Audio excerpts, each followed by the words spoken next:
Bem, pessoal, mais uma aula do nosso curso de História do Brasil.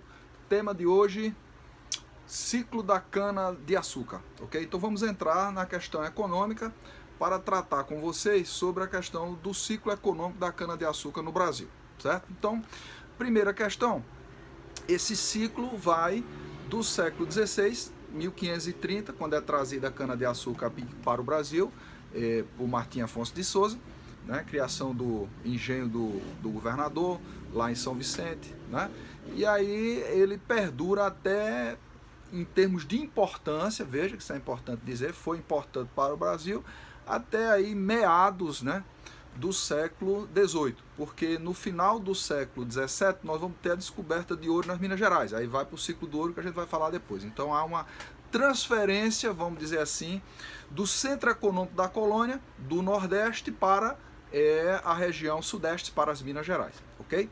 Então a primeira coisa que a gente tem que colocar é isso, a questão do momento. Então foi trazida aqui por Martim Afonso de Souza, essa experiência de produzir cana-de-açúcar já existia nas ilhas da costa atlântica, né, na África, então Açores, Madeira, Cabo Verde e tal, então essa experiência veio de lá, deu certo e tal. Então, chegando aqui, nós vamos ter condições favoráveis. Quais são essas condições? Condições de clima, tá certo?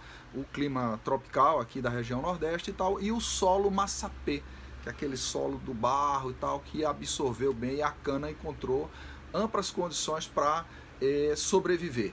Do ponto de vista de como é que o processo se deu, nós precisamos deixar claro, e você deixar isso bem explícito na sua mente aí, a questão da parceria entre holandeses e portugueses. Então os portugueses tinham a terra, tinham a intenção de explorar, tinham o que fazer, mas não tinha capital. Então quem financiou? Os holandeses. Então os financistas, os banqueiros holandeses financiam. E eles fazem um acordo. 30% mais ou menos da atividade ficava, da lucratividade, com os portugueses. Por quê? Porque eles plantavam. Então produziam açúcar bruto, né? E esse açúcar era mandado, transportado pelos holandeses e refinado e distribuído na Europa. Então os holandeses ficavam com mais ou menos 70% do lucro da atividade. Então você vê que é uma parceria meio estranha, mas os portugueses não tinham dinheiro e tiveram que se sujeitar. Certo? Ok? Então veja bem, do ponto de vista do engenho, o engenho era uma estrutura, vamos dizer assim, bem razoável, né? Então a preço de hoje seria como você montar uma fábrica, então precisava de recursos. E eu chamo sua atenção porque havia dois tipos de engenho, um engenho mais simples, tá certo? Que era o chamado engenho trapiche, que tinha como força motriz o uso de animais, então usava o gado para poder fazer a moenda girar, né? E fazer a trituração da cana, tá certo? E o engenho real, que era um engenho mais caro, mais estruturado, usando força hidráulica. Então se desviava um córrego para fazer com que essa água fluísse, tá certo? Ok? Então veja bem, a questão social, qual era o aspecto social em torno do engenho, em torno da economia açucareira? Então veja bem, primeiro nós vamos ter uma sociedade patriarcal. O que quer dizer isso? Quer dizer que o senhor do engenho era o dono de tudo, era quem mandava. Então as mulheres tinham um papel praticamente de submissão, de obedecer. Um senhor de engenho era dono da vida e da morte das pessoas. Então uma filha, por exemplo, que se perdesse, como dizia, arranjou um namorado, etc e tal, então essa filha podia até morrer. Uma filha que desobedecesse e tal. Então tem aí as novelas, a obra de Bernardo Guimarães, A Escrava Isaura, né, que retrata bem isso, e você pode encontrar no YouTube para dar uma ideia, e dar uma ideia dessa sociedade aí, tá certo? Então você tinha, em termos de construções, a Casa Grande, que é onde morava o senhor de engenho e sua família, tá certo?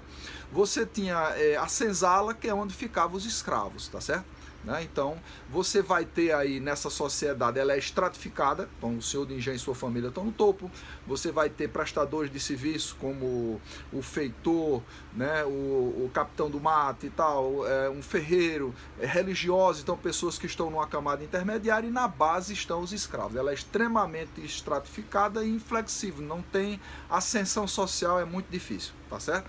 Alguns desses escravos não trabalhavam na lavoura, eram escravos que eram, vamos dizer assim, agregados. Então era a ama de leite, era uma cozinheira, era alguém que cuidava da limpeza, tal, um escravo que era domesticado, vamos dizer assim, trabalhado, educado, né, para poder fazer os trabalhos domésticos e tal.